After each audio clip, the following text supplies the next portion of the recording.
6-2 และ 6-1 ครับส่วนนักเทนนิสที่น่าจับตามองในปีนี้ก็คืออานแก้วถาวงสาวนักเทนนิสอังกฤษเชื้อสายลาววัย 19 ปีที่เขี่ยโดมินิกาซิบุโความือวางอันดับ 2 ของรายการจากสโลวาเกียตกรอบแรกไปตั้งแต่เมื่อวานนี้นะครับอานนั้นมีชื่อลาวว่าเวียงสุขเล่นเทนนิสเพราะว่าคุณพ่อสมศักดิ์ชอบคริสเอฟเวิร์ดนักเทนนิสสาวสวยในช่วงทศวรรษที่ 70-80 นะครับตั้งแต่ได้ดูเทนนิสวิมเบิลดันหลังอพยพไปอังกฤษตั้งแต่เมื่อช่วงปี 1970 ก็เลยให้ลูกสาวเล่นเทนนิสตั้งแต่อายุ 3 ขวบครึ่งขณะที่คุณแม่วัฒนาก็เลี้ยงอานมาแบบเอเชียครับดังนั้นอาหารโปรดของเธอจึงเป็นส้มตำปลาส้มและก็ปลาร้าครับ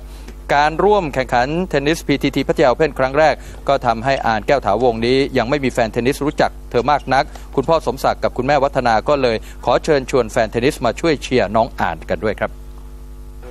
แล้วก็ขอส่งข่าวหาพี่น้องทางเมืองลาวถ้าว่าผู้ใดมีโอกาสได้มาติดตามเยี่ยมยามทางเมืองไทยติดใจเกี่ยวกับเทนนิสมีความสนใจก็ขอเชิญมาทางพัทยาบนดินเทนนิสนี่ได้สำหรับผลงานของน้องอานแก้วถาวงในแกรนด์แซมก็คือการเข้ารอบ 3 US Open เมื่อปี 2008 นะครับวันนี้เธอจะแข่งหญิงคู่รอบแรกจับคู่กับโรซาน่าเคอร์สเตียจากโรมาเนียพบกับวาเนียคิงของสหรัฐอเมริกาและจางไคเฉินจากไทเปเป็นคู่ที่ 3 ของคอร์ต 2 นะครับและอัปเดตล่าสุดนะครับแทมมี่ผ่านรอบ 2 เป็นที่เรียบร้อยเซต 2 เธอชนะไปได้ 6-3 นะครับส่วนอัลเบิร์ตคอนทาดอร์ครับเมื่อวานเรานำเสนอข่าวว่านักปั่นชาวสเปนรายนี้ก็โดนโทษแบนนะครับเรื่องจากการใช้สารกระตุ้นก็เตรียมยื่นอุทธรณ์